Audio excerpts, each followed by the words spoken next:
Do you know who my husband is? One phone call and you'll be directing traffic in a parking lot. Those words hang in the air like poison. The woman who just said them stands in Providence Municipal Court. Her name is Victoria Brennan. She's 42 years old. Her blonde hair is styled perfectly. It probably cost $300. She wears a cream-colored Chanel suit. Pearl earrings dangle from her ears. A Cartier bracelet catches the light. On her finger sits a diamond ring the size of a grape. Her lips are pressed into a thin line. Her eyes are cold, very cold. Judge Frank Caprio sits behind the bench. His expression doesn't change. But everyone in the courtroom feels the temperature drop. This is going to be bad. If you believe that no one is above the law, not even the wife of a police chief, you're going to want to see what happens next. The bailiff called this case 10 minutes ago. Case number 2025, TR 91847. It seemed simple at first. A parking violation. Victoria Brennan got 17 tickets over 6 months. Every single one was in the handicapped parking zone at Riverside Mall. Every single one was ignored. The fines added up to $2,100. She never paid a cent. But there's more to this story. Much more. Sitting in the front row is Maria Gonzalez. She's 63 years old. Her hands rest on a wooden cane. The cane is scratched and old. Maria wears a simple blue dress from Target. Her shoes are worn at the heels. She's worked as a housekeeper for 40 years. Her back is bent from years of scrubbing floors. Her knees are bad. Real bad. Walking from her car to a store entrance takes her 15 minutes. On good days, Maria has a handicapped parking permit. It's legal. It's legitimate. Her doctor signed the paperwork 3 years ago after her second hip surgery. She needs those parking spots. They're not a convenience for her. They're a necessity. For 6 months, Maria arrived at Riverside Mall to find Victoria Brennan's white Range Rover in the handicapped spot. No permit on the dashboard. No placard hanging from the mirror. Nothing. Just a $50,000 SUV taking up space that Maria desperately needed. Maria asked Victoria to move. Just once. She was polite about it. That was 4 months ago. Victoria was getting out of her car. Shopping bags from Nordstrom hung from her arms. "Excuse me," Maria said. Her voice was gentle. "This is a handicapped spot. I have a permit. Would you mind parking somewhere else next time?" Victoria looked at her. Really looked at her. Her eyes traveled from Maria's worn shoes to her simple dress to her weathered face. Then Victoria laughed. Not a friendly laugh. A mean one. "I'm only going to be a few minutes," Victoria said. "Find another spot." "But I need this one," Maria explained. "It's hard for me to walk. My doctor." "I don't care about your doctor," Victoria interrupted. "I don't have time for this." She walked away. Her heels clicked on the pavement. She never looked back. Maria had to park in a regular spot that day. It was 150 feet from the entrance. The walk took her 20 minutes. By the time she reached the store, her knees were screaming. Tears ran down her face. Not from anger. From pain. This happened 16 more times. 16 more times, Maria found Victoria's Range Rover in the handicapped spot. She stopped asking Victoria to move. What was the point? Instead, she did something else. She took photos. She documented every violation. Date. Time. License plate. She filed a formal complaint with the court. That's why they're here today. Judge Caprio looks at the file in front of him. His reading glasses sit on his nose. He's seen thousands of cases in his 30-plus years on the bench. But something about this one bothers him. 17 violations. All in the same spot. All ignored. This isn't an accident. This is a pattern. "Mrs. Brennan," Judge Caprio begins. His voice is calm. Professional.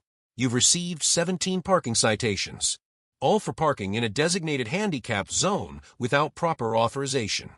The law is very clear about this. These zones exist for people who genuinely need them.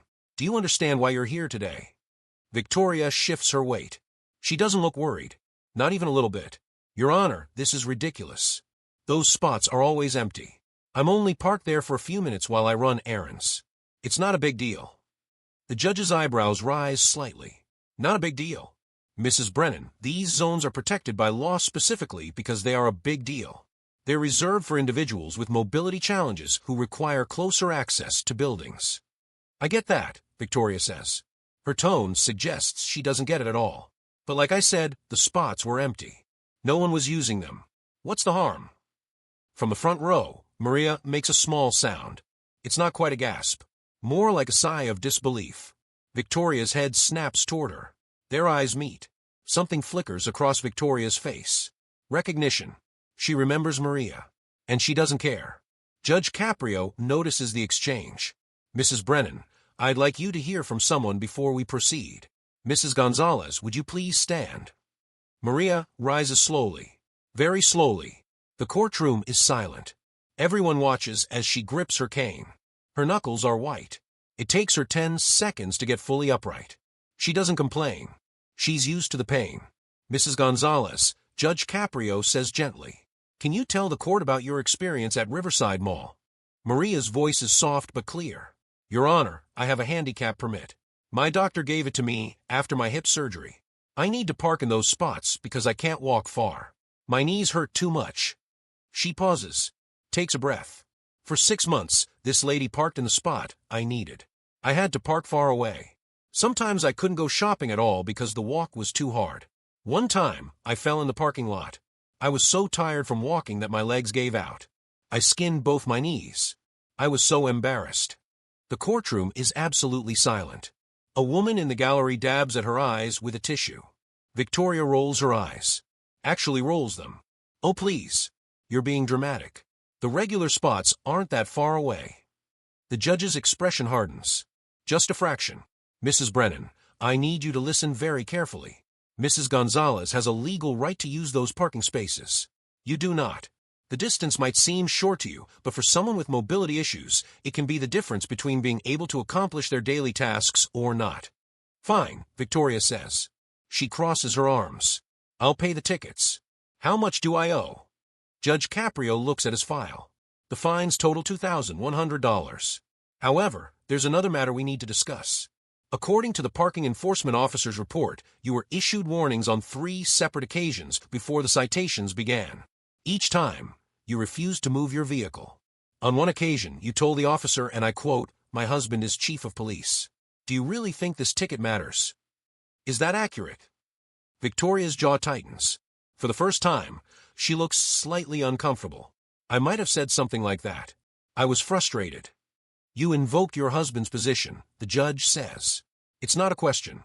You attempted to use his authority to avoid consequences for breaking the law. I was just making conversation, Victoria shoots back. Her voice has an edge now.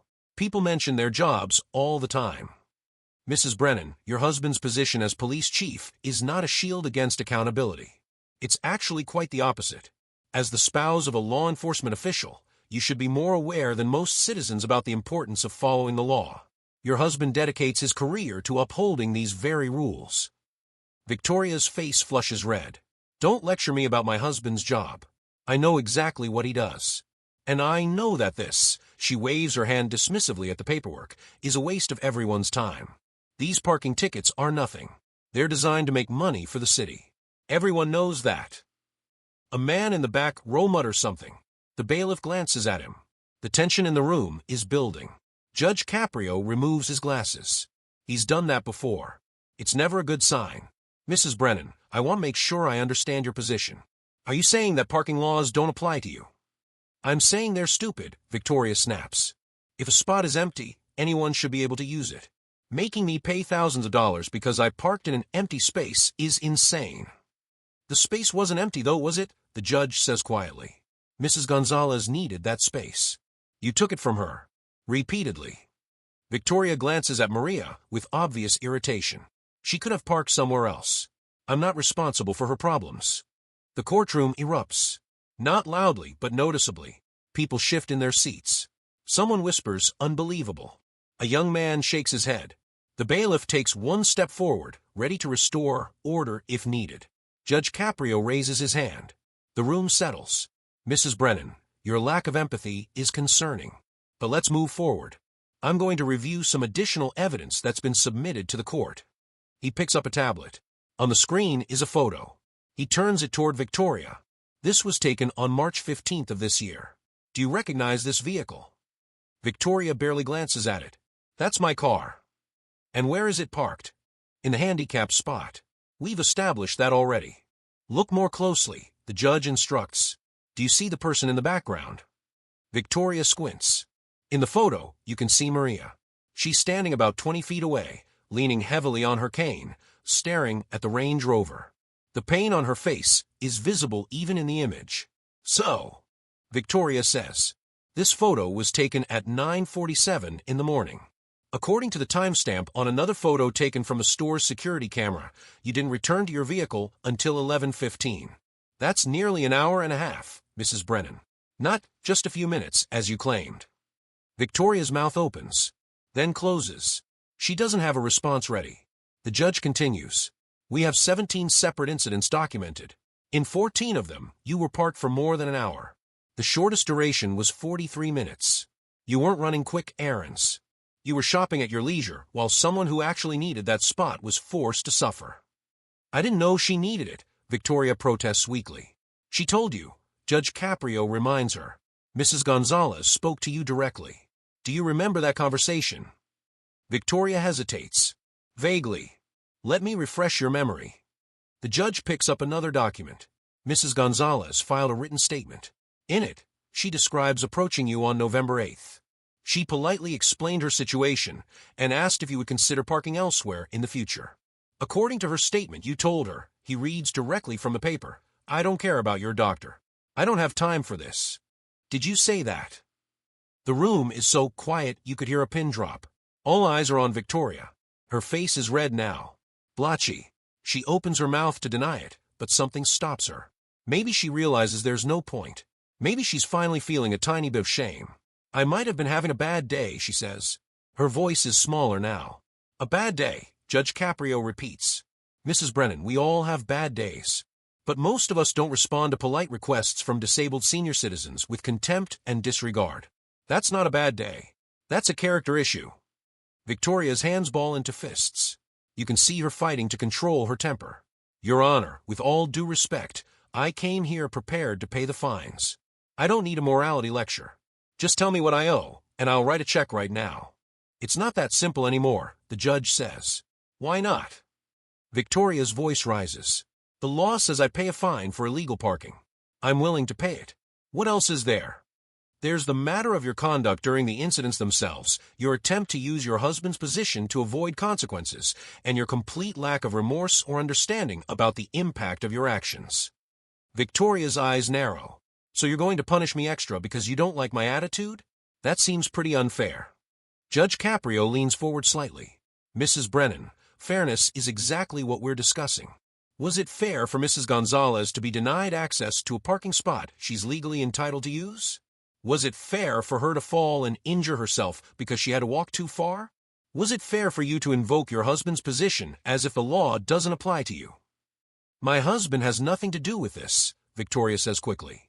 Too quickly. Actually, he has quite a bit to do with it. The judge picks up another paper. The court has received correspondence regarding this case. Would you like to know from whom? Victoria's face goes pale. Just a shade, but it's noticeable. The court received 3 phone calls, Judge Caprio continues. 1 from a city councilman, 1 from the police union president, and 1 from your husband, Chief Michael Brennan. All 3 calls had the same message. They wanted to know if this case could be handled quietly. Reduced fines. No public record. Essentially, they wanted special treatment for you. The courtroom explodes. Someone gasps loudly. A man says no way under his breath. The woman with the tissue drops it on the floor. Even the court clerk's eyes widen. Victoria's face goes through several emotions at once. Shock, anger, fear. Those were personal calls, she stammers. People asking a question. That's not, they weren't trying to. They were trying to influence the court, Judge Caprio says firmly. They were attempting to secure preferential treatment for you based solely on your connection to law enforcement. That, Mrs. Brennan, is corruption. It's exactly the kind of behavior that erodes public trust in our justice system. You can't prove that, Victoria shoots back. Her voice is sharp again. Defensive. I don't need to prove it. The calls were documented. The city councilman spoke to my clerk directly. He suggested that pursuing this case would be politically unwise, given your husband's position. The union president implied that the police department would remember how this was handled. And your husband, the judge pauses. Your husband asked if there was any way to make this go away, without a court appearance. Victoria is shaking now. With anger or fear, it's hard to tell. My husband was trying to protect me. That's what husbands do. By asking a judge to ignore the law. Judge Caprio's voice is still calm, but there's steel underneath. Mrs. Brennan, your husband is the chief of police. He has sworn to uphold the law. He cannot pick and choose which laws apply to his family and which don't. That's not protection. That's privilege. And it's wrong.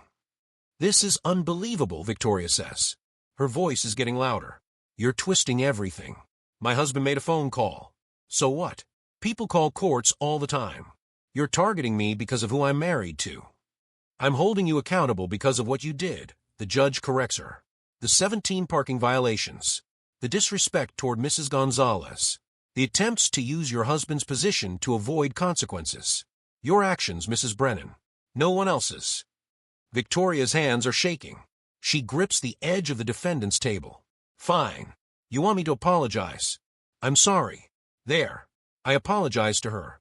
Can we move on now? Maria, still standing in the front row, doesn't respond. Her face shows she knows that apology isn't real. Everyone in the courtroom knows it.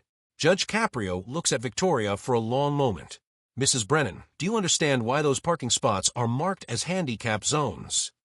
Because disabled people need them, Victoria says impatiently. Yes, I get it. Do you, though? Let me explain something to you. Those spots exist because our society recognizes that not everyone has the same physical abilities. We, as a community, have decided that people with mobility challenges deserve equal access to public spaces. The law doesn't just protect those spots. It protects dignity. It protects independence. When you park in a handicapped zone without authorization, you're not just breaking a rule. You're stealing someone's ability to live their life normally. That's a bit dramatic, Victoria mutters. The judge's expression doesn't change. Is it? Mrs. Gonzalez, how many times did you skip shopping trips because you knew you couldn't walk from a regular parking spot? Maria's voice is quiet, but everyone hears her. 7 times. I counted. I needed groceries. I needed medicine from a pharmacy. But I stayed home because I was too scared I'd fall again. 7 times. The number hangs in the air. 7 times an elderly woman went without necessities because Victoria Brennan wanted convenience. I didn't know that, Victoria says. But her tone suggests she still doesn't really care. You didn't want to know, Judge Caprio responds. And that's the problem. You made a choice, Mrs. Brennan. Every time you parked in that spot, you chose your convenience over someone else's need. You chose to ignore the law. You chose to dismiss Mrs. Gonzalez when she spoke to you. And when you got caught, you chose to use your husband's position to try to escape responsibility.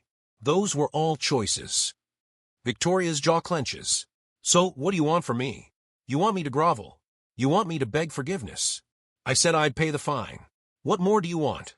I want you to understand, the judge says simply. Understand what? That your actions have consequences. That laws exist for important reasons. That you are not special.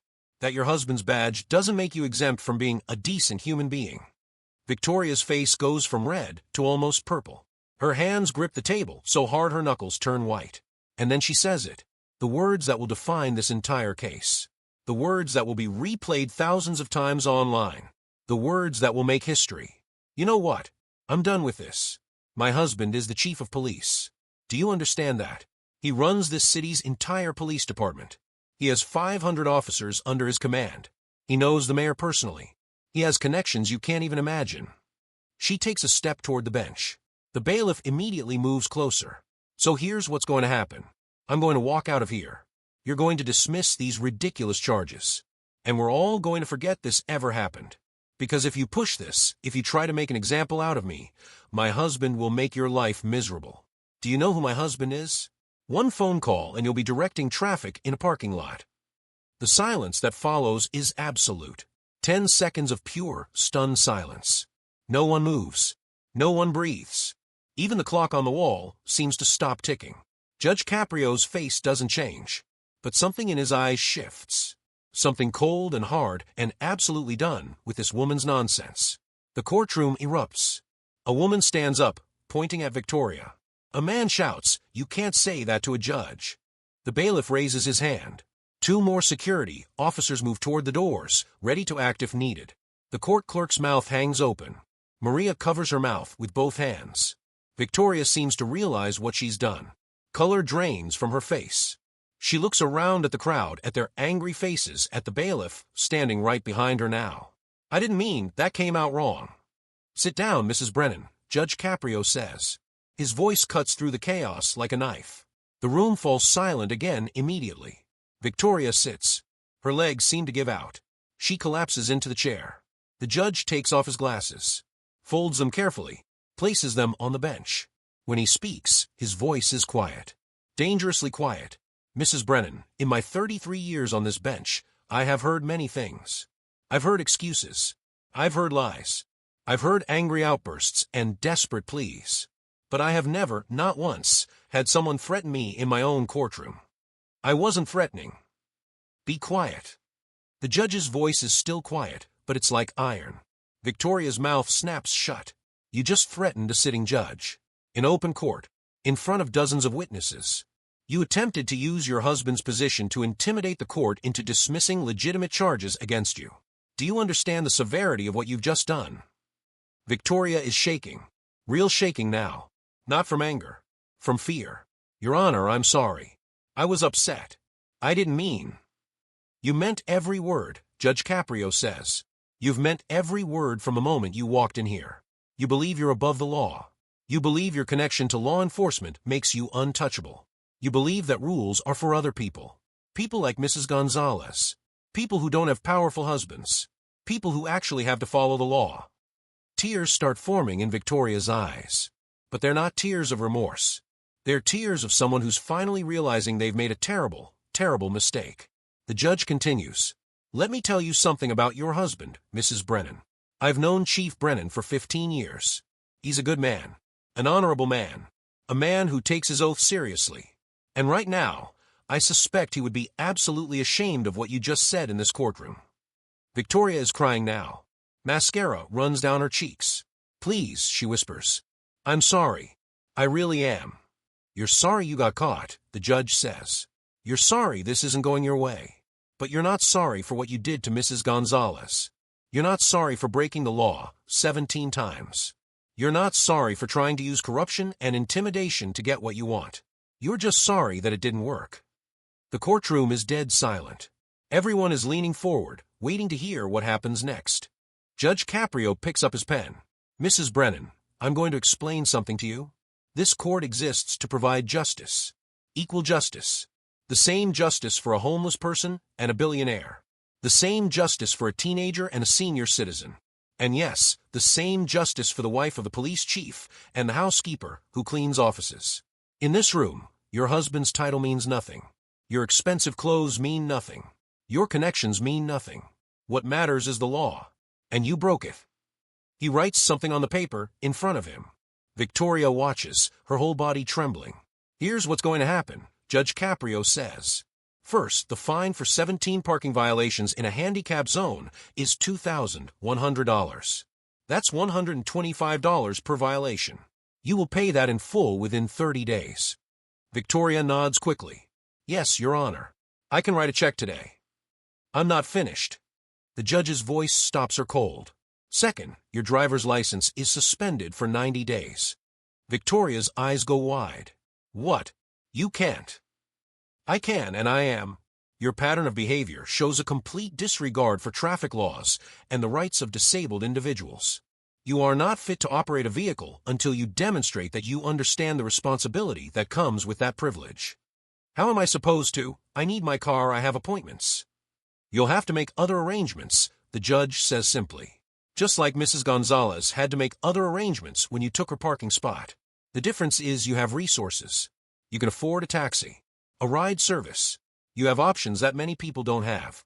Victoria opens her mouth to argue, then thinks better of it. Her lawyer, who has been silent this whole time, finally speaks up. Your Honor, if I may. You may not, Judge Caprio says without looking at him. Sit down. The lawyer sits down. Third, the judge continues, you will complete 200 hours of community service. And not just any community service. You will spend those 200 hours working at the Riverside Senior Community Center. Every Wednesday and Sunday for the next 6 months. 9 in the morning to 2 in the afternoon. No exceptions. No substitutions.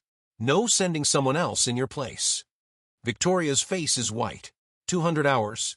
That's unreasonable. You know what's unreasonable? The judge asks. Making a 63-year-old woman with chronic pain walk an extra 150 feet because you couldn't be bothered to find a legal parking spot. That's unreasonable. What will I be doing at this center? Victoria asks weakly. You'll be helping seniors, Judge Caprio explains. You'll serve the meals. You'll help them with activities. You'll assist people who have trouble walking. You'll push wheelchairs. You'll hold doors. You'll do whatever the center director tells you to do.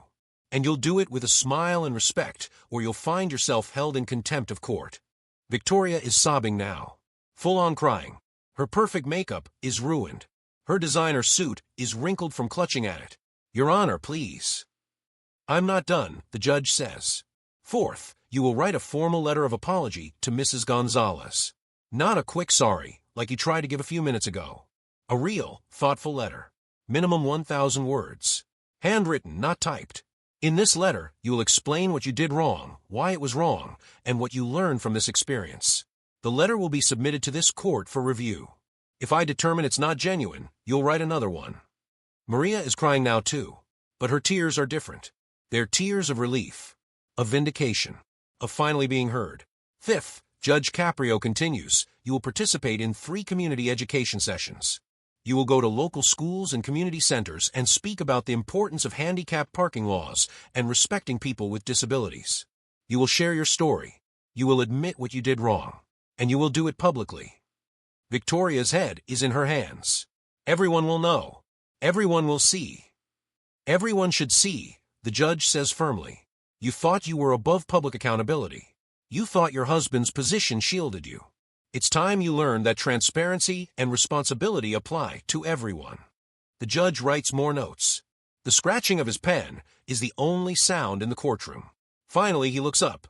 Sixth and finally, there is the matter of your threat against this court. You threatened a judge in an attempt to obstruct justice. That is a criminal offense, Mrs. Brennan. Victoria's head snaps up. Criminal? No, wait. I could charge you with contempt right now. I could have you taken into custody. I could add additional charges for attempted intimidation of a judicial officer. He pauses. I'm going to give you one chance. 1. You will complete every single requirement I've laid out. Every hour of service. Every word of that letter. Every public speaking engagement. If you fail to complete even one element, or if you show up late even once, or if I receive a single negative report about your attitude, I will immediately issue a warrant for your arrest on contempt charges. Do you understand? Victoria can barely speak. Yes, she whispers. Yes, Your Honor. And if your husband or anyone else associated with you attempts to contact this court or any court official regarding this case, I will add 30 days to your license suspension and 100 hours to your community service. Your connections won't help you here. They'll only make things worse. Am I clear? Yes, Your Honor. Judge Caprio looks at the clerk. Make sure the senior center director receives a copy of this order. I want monthly reports on Mrs. Brennan's attendance and attitude. Yes, Your Honor, the clerk says, writing quickly. The judge then turns to Maria. His voice softens. Mrs. Gonzalez, I want to thank you for your patience throughout this process. I want you to know that your complaint was taken seriously. You did the right thing by documenting these violations and bringing them to the court's attention. I apologize that it took this long to address, and I apologize for the hardship you endured. Maria wipes her eyes. Thank you, Your Honor. Thank you so much. The Parking Enforcement Division will be instructed to monitor that area more closely. If you experience any further problems, any harassment, anything at all, you contact this court immediately. Do you understand? Yes, Your Honor. Judge Caprio turns back to Victoria. She's slumped in her chair. Her perfect hair is falling out of its style. Her mascara has created dark streaks down her face. Her hands won't stop shaking. Mrs. Brennan, I want you to think about something. You came in here today believing you were special, believing the law didn't apply to you, believing your husband's badge gave you power. But here's the truth. Real power doesn't come from who you're married to. It doesn't come from money or connections or threats. Real power comes from character, from empathy, from treating others with dignity and respect. Mrs. Gonzalez has more power in her little finger than you have in your entire body because she understands what it means to struggle. She understands what it means to need help. And she would never, ever treat another human being the way you treated her. Victoria says nothing. She just stares at the floor. You have 6 months to prove that you can change, the judge continues. 6 months to show that you're capable of compassion and humility. 6 months to demonstrate that you understand why laws exist and why everyone must follow them. I genuinely hope you'll use this time wisely. I hope you'll learn something. I hope you'll become a better person. But that's up to you. He signs the order with a flourish. This court is adjourned. Mrs. Brennan, you'll report to the senior center this Sunday at 9 a.m. sharp. The clerk will provide you with all the necessary paperwork. If you have any questions, you ask your attorney. You do not contact this court directly. Bailiff, please escort Mrs. Brennan out through the side exit. The bailiff nods. This way, ma'am. Victoria stands on wobbly legs. She doesn't look at anyone. Not Maria. Not the crowd. Not the judge. She walks toward the side door like someone in a dream. Or a nightmare. The door closes behind her with a soft click. The courtroom explodes in conversation. People are talking over each other. Some are smiling. Some are shaking their heads. A few people actually applaud. Maria sits down carefully, her cane across her lap, a small smile on her tired face. Judge Caprio gathers his papers. Before he leaves the bench, he makes eye contact with Maria one more time. He nods. She nods back. Understanding passes between them. Justice, real justice, was served today. 6 weeks pass. It's a Sunday morning. 9 o'clock. The Riverside Senior Community Center is busy. Seniors are arriving for Sunday brunch and activities. The center is cheerful and warm. Pictures drawn by local elementary students cover the walls. There's a piano in the corner. The smell of coffee and pancakes fills the air. Victoria Brennan walks through the front door. She's not wearing Chanel today. She's wearing jeans and a plain t-shirt. The center requires volunteers to wear matching vests with community service volunteer written on the back in large letters. Victoria pulls hers on. Her hands still shake a little, but for different reasons now. You're early, says Director Patricia Morris. She's a woman in her 50s with kind eyes and a no-nonsense attitude. That's good. We have 53 people coming for brunch today. You'll be helping serve food and clean tables. After brunch, you're assigned to the Mobility Assistance Group. We have chair exercises from 11 to noon. Yes, ma'am, Victoria says quietly. The word ma'am sounds strange coming from her mouth. 6 weeks ago, she would never have called anyone ma'am. But things are different now. Patricia looks at her carefully. How are you doing, Victoria? I'm okay, Victoria says. Then more honestly, it's hard, but it's getting easier. Good, Patricia says. Not unkindly, but not sympathetically either. Let's get started. Victoria spends the next 2 hours serving breakfast. She carries trays. She pours coffee. She cuts up food for seniors whose hands shake too much to do it themselves. She cleans up spills. She pushes wheelchairs. She does it all without complaint.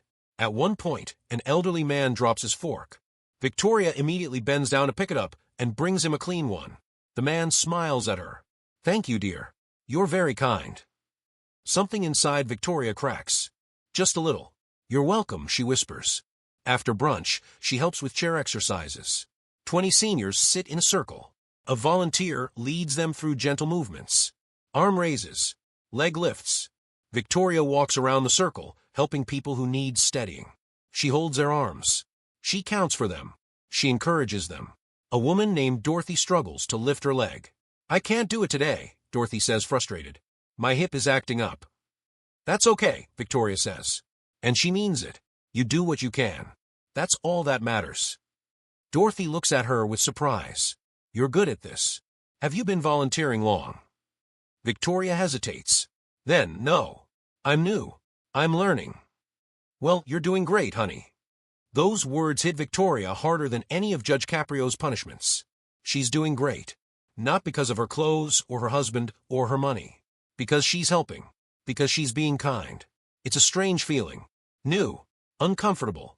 But also good. At 2 o'clock, her shift ends.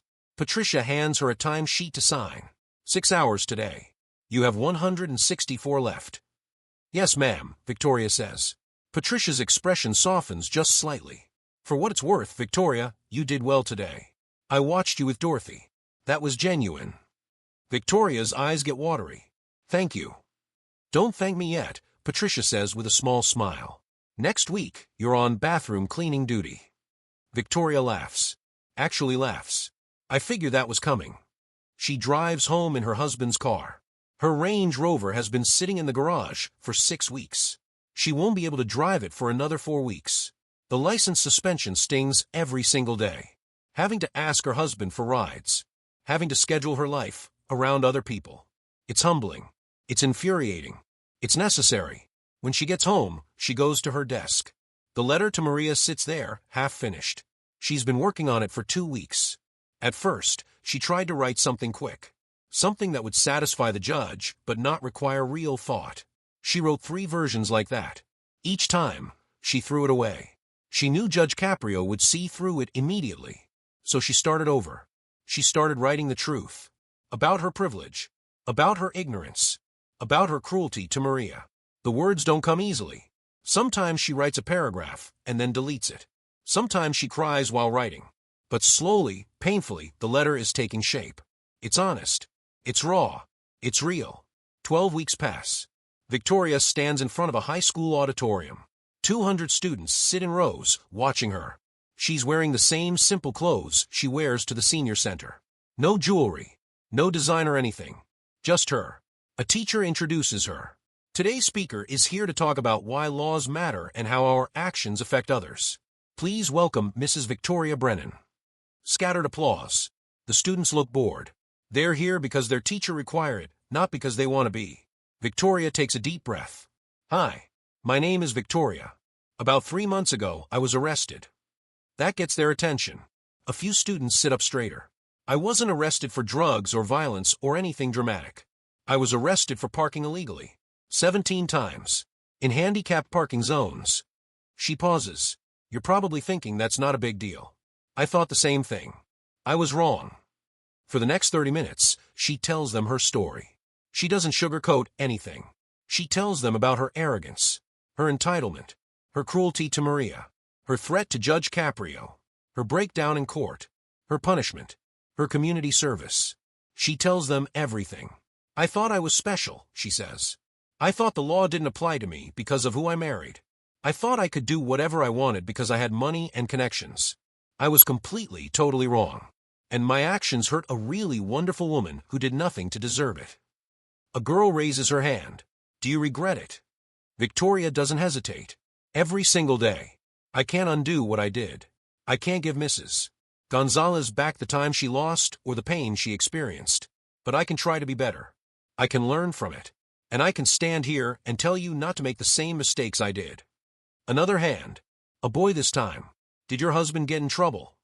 My husband almost lost his job, Victoria admits. When people found out what I did, when they heard I tried to use his position to get out of trouble, there were calls for him to resign. He didn't do anything wrong, but my actions reflected on him. I almost destroyed his career because of my selfishness. The room is completely quiet now.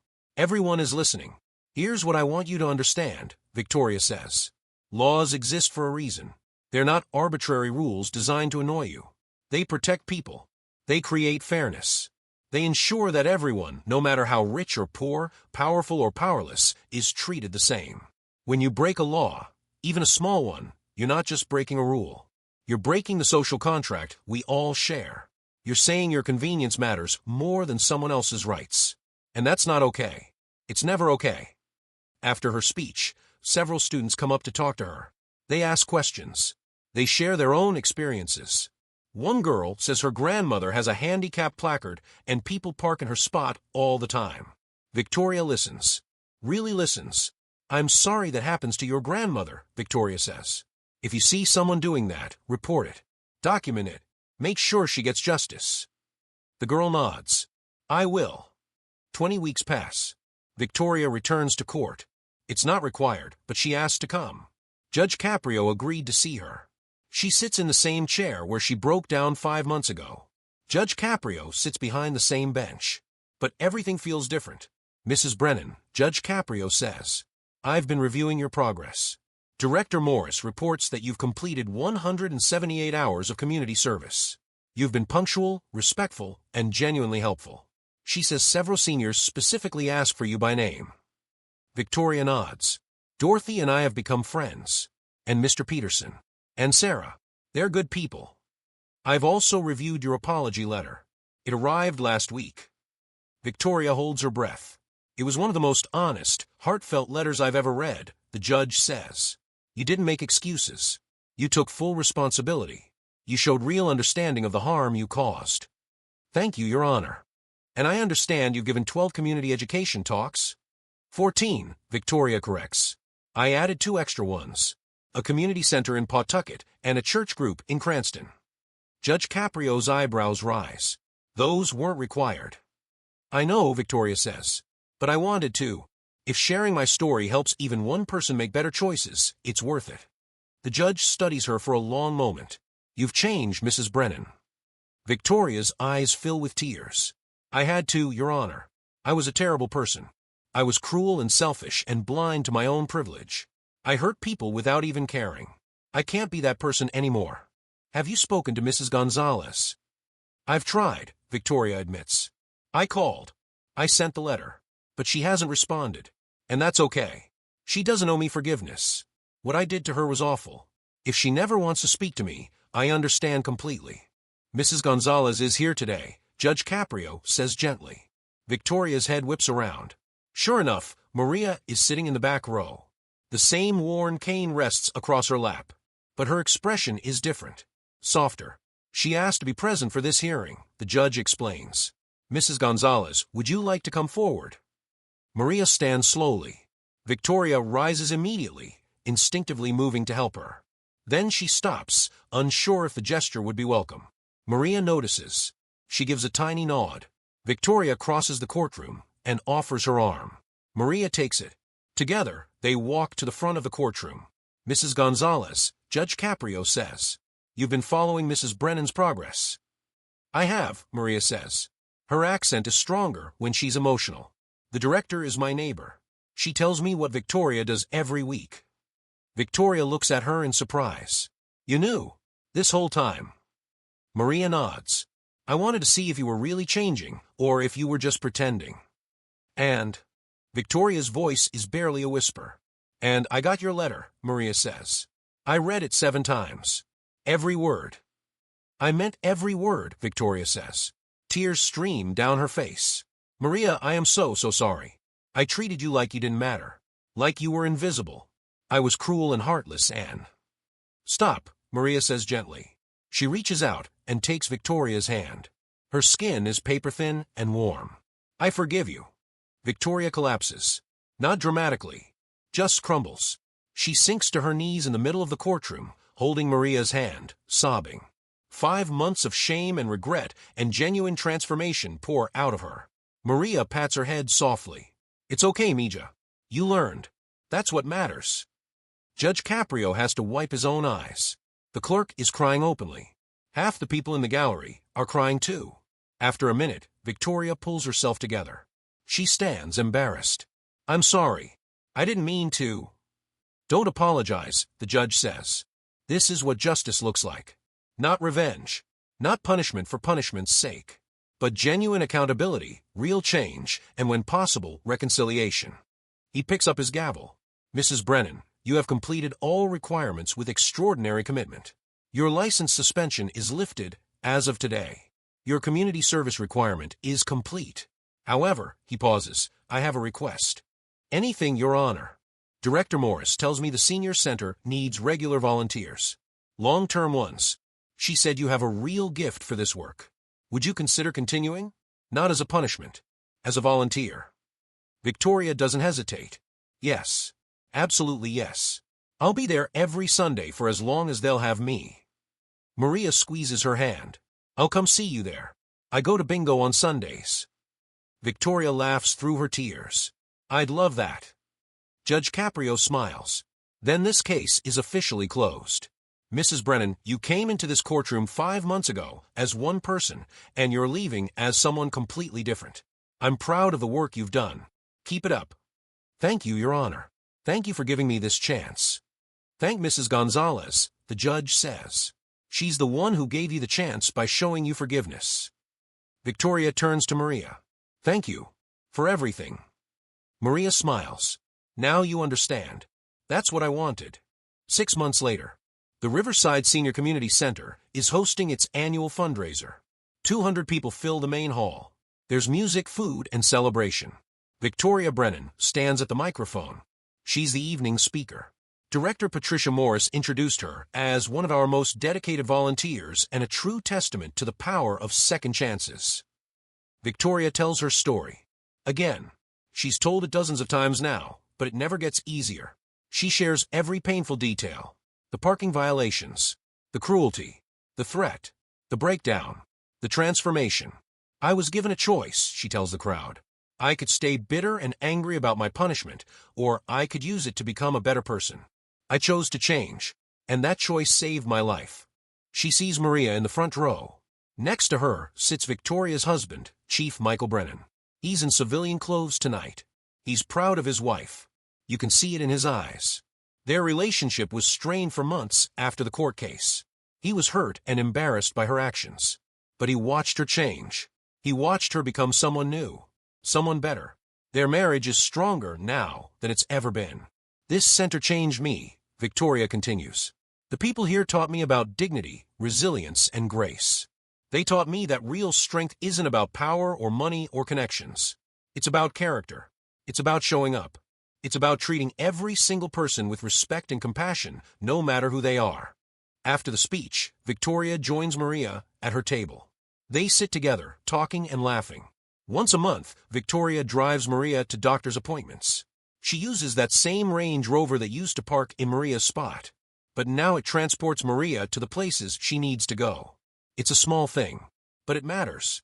A local news crew is there tonight, covering the fundraiser. A reporter approaches Victoria. Mrs. Brennan, can I ask you a question?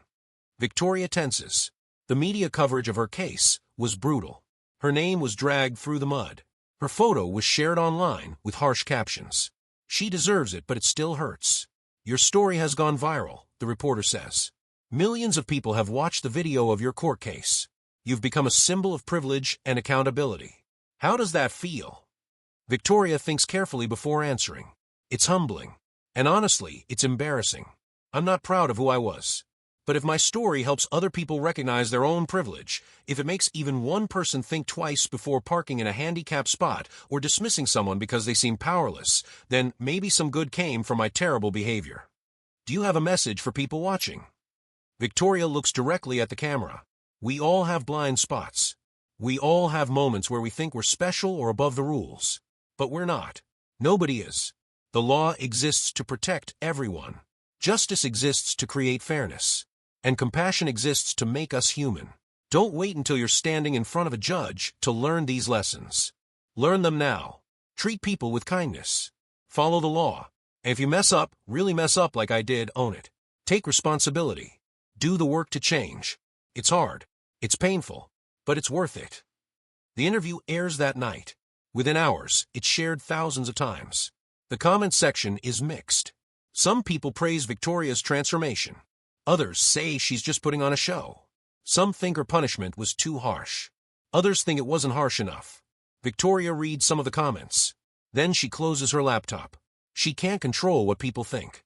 She can only control her actions. And tomorrow is Sunday. She has a shift at the senior center. Dorothy is teaching her to knit. Mr. Peterson wants help organizing his photo albums. Sarah needs someone to walk with her around the building for exercise. These are her people now. This is her life. And it's a good life. A much better life than the one she had before when she drove a Range Rover and wore Chanel and thought she was special. She was wrong about what made someone special. It's not money. It's not power. It's not connections. It's character. And character is built through humility, service, and genuine care for others. Victoria learned that lesson the hard way. In Judge Frank Caprio's courtroom, from a 63-year-old housekeeper with a cane and more dignity than Victoria ever had in her designer clothes. And she'll never forget it. This case became famous across the country. It's taught in law schools now as an example of effective restorative justice. Judge Caprio's handling of the situation is studied by judges and lawyers. The video has been watched over 50 million times. It sparked a national conversation about privilege, accountability, and the purpose of punishment. But more importantly, it changed two lives. Maria finally got the justice she deserved. And Victoria became the person she was always capable of being. Money can buy many things. It can buy designer clothes and expensive cars and comfortable homes. But it cannot buy character. It cannot buy compassion. It cannot buy the respect that comes from treating others with dignity. And in Judge Frank Caprio's courtroom, it definitely cannot buy justice. Justice doesn't care about your last name. It doesn't care about your bank account. It doesn't care about who you're married to or who your friends are. Justice cares about what's right, about what's fair, about holding everyone to the same standard. That's the lesson Victoria learned. That's the lesson we all need to learn. Because at the end of the day, we're all equal before the law. We're all responsible for our actions. And we all have the power to choose who we want to be. Victoria chose to change. She chose growth over resentment, humility over pride, service over selfishness. That choice made all the difference.